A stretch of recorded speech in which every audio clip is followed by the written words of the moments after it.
உனக்கும் என் சிஸ்டருக்கு நடுவில் இருக்க அந்த உங்கள் அண்ணன் தானே கூப்பிட்டாரு, பொறுமையாக போய்க்கலாம். சிஸ்டர் காஃபி சூப்பராக போட்டிருக்காங்க, குர்ரா டேஸ்ட்டாக இருக்குது. ஏம்மா உங்கள் அண்ணன் இருக்குமா அவ்வளோ அவசரமாக கூப்பிட்டுருக்காரு? அது ஏதோ வட்டி பணம் விஷயமா, அதுக்கு தான் அவங்கள வர சொல்கிறாங்க.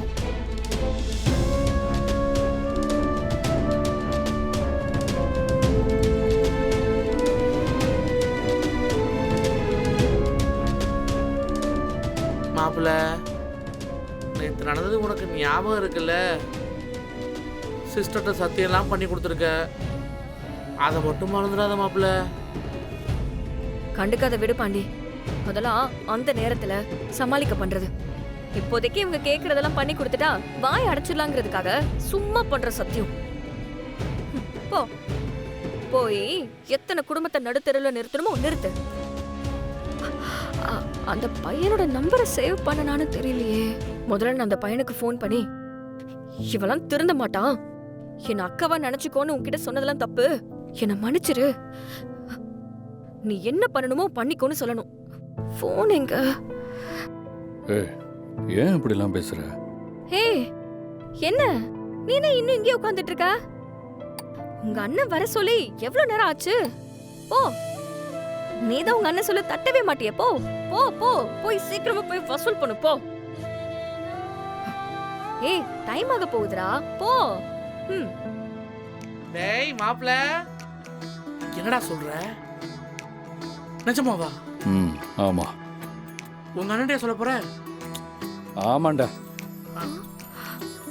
இப்படியா சொல்ல போற? ஆமாடா. எத்தனை தடவை கேப்ப? இதைத்தான் சொல்ல போறேன். அதுக்குள்ள என்ன இல்லாம வாய்க்கு வந்து இதெல்லாம் பேசிட்டு இருக்கா? இந்தோ எனக்கும் நியாயம் எல்லாம் தெரியும். சத்தியம் பண்ணி கொடுத்தத வேற யார் வேணா மறக்கலாம், ஆனா இந்த கர்ணா மறக்க மாட்டான். வா சித்ரா, போலாம். என்னடா அமைதியா இருக்க? அவன் சொன்னது காதல விழுந்துச்சா விழலையா? விஸ்வா, இன்னொரு தடவை சொல்றா, அப்போவாது சாருக்கு காதுல விழுதான்னு பாப்போம். கர்ணா, உன்கிட்ட தான் சொல்றேன், இன்னைக்கு வசூலுக்கு போகணும், கேக்குதா?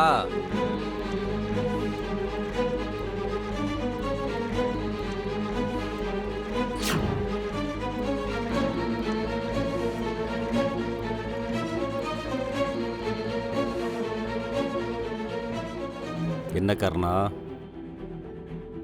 எதுவுமே பேசாம சைலண்டா இருக்க?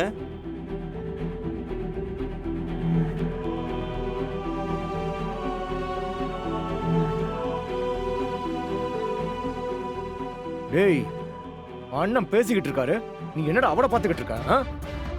நீ முதல்ல வசூலுக்கு கிளம்பு, கூட இன்னைக்கு விஸ்வாவும் வருவான்.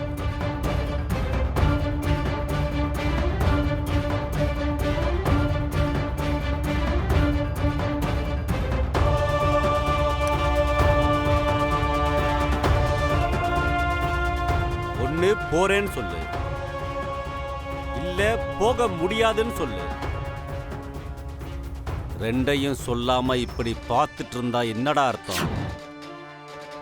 அதான் அண்ணன் தெளிவா நேரடியா கேக்குறாருல, சொல்றோம். இப்போ நீ வசூலுக்கு போறியா இல்லையா?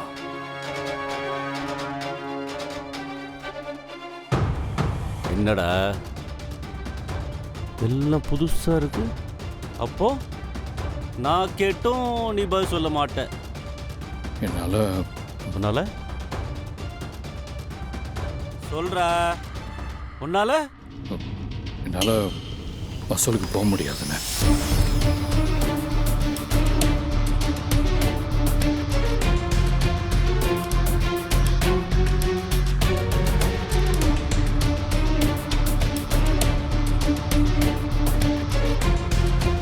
என்ன செம்ம காண்டாவுதுண்ணே. ஆனா நீங்க இவங்கிட்ட இவ்வளவு தன்மையா பேசிக்கிட்டு இருக்கீங்க. கோபத்தை மறைச்சிட்டு தம்பின்ற மாதிரி பேசிக்கிட்டு இருக்கீங்க. அண்ணா இவன் மூணாவது மனுஷன் மாதிரி உங்ககிட்ட பேசுறானே. அப்பா நீங்க தான்ப்பா அவனுக்கு தேவையில்லாம இடம் கொடுத்து பெரிய ஆளைக்கு விட்டுருக்கீங்க. அவன் தெளிவா தான் இருக்கான். இனிமேலாம் உங்க பேச்ச மதிக்கவே மாட்டான்ப்பா. அண்ணா நான் ஏன் போக மாட்டேன்னு சொல்றேன்னு ஒரு வார்த்தை என்கிட்ட கேட்க மாட்டீங்களா? இவர்கிட்ட காரணம் வர கேட்பாங்க. என்னடா என்ன பெரிய காரணம்? கிளம்புனா கிளம்பி போயிட்டு இருக்கணும். என்னடா அமைதியா நிக்க?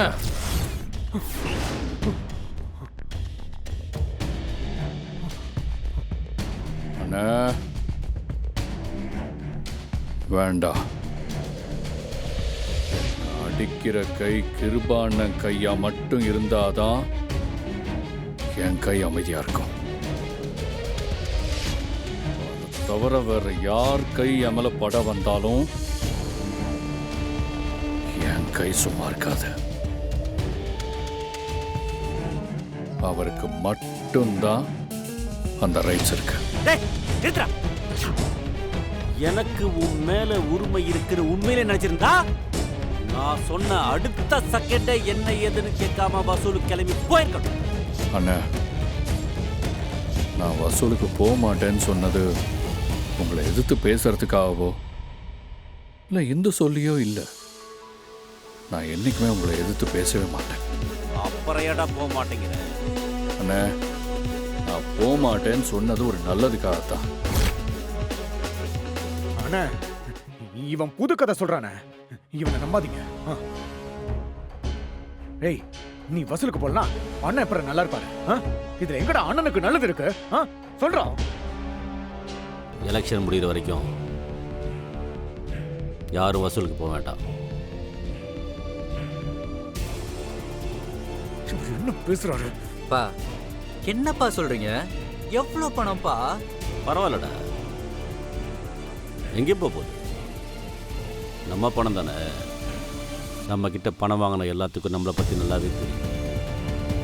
பணம் தராமல் போனால் நாம் என்ன பண்ணுவோம்னு அவங்களுக்கு தெரியும். எம்எல்ஏ ஆன பின்னாடி மொத்தமாக வசூல் பண்ணிக்கலாம். அண்ணா என்னண்ணே எம்எல்ஏ மினிஸ்டர்னு சொல்லுங்க.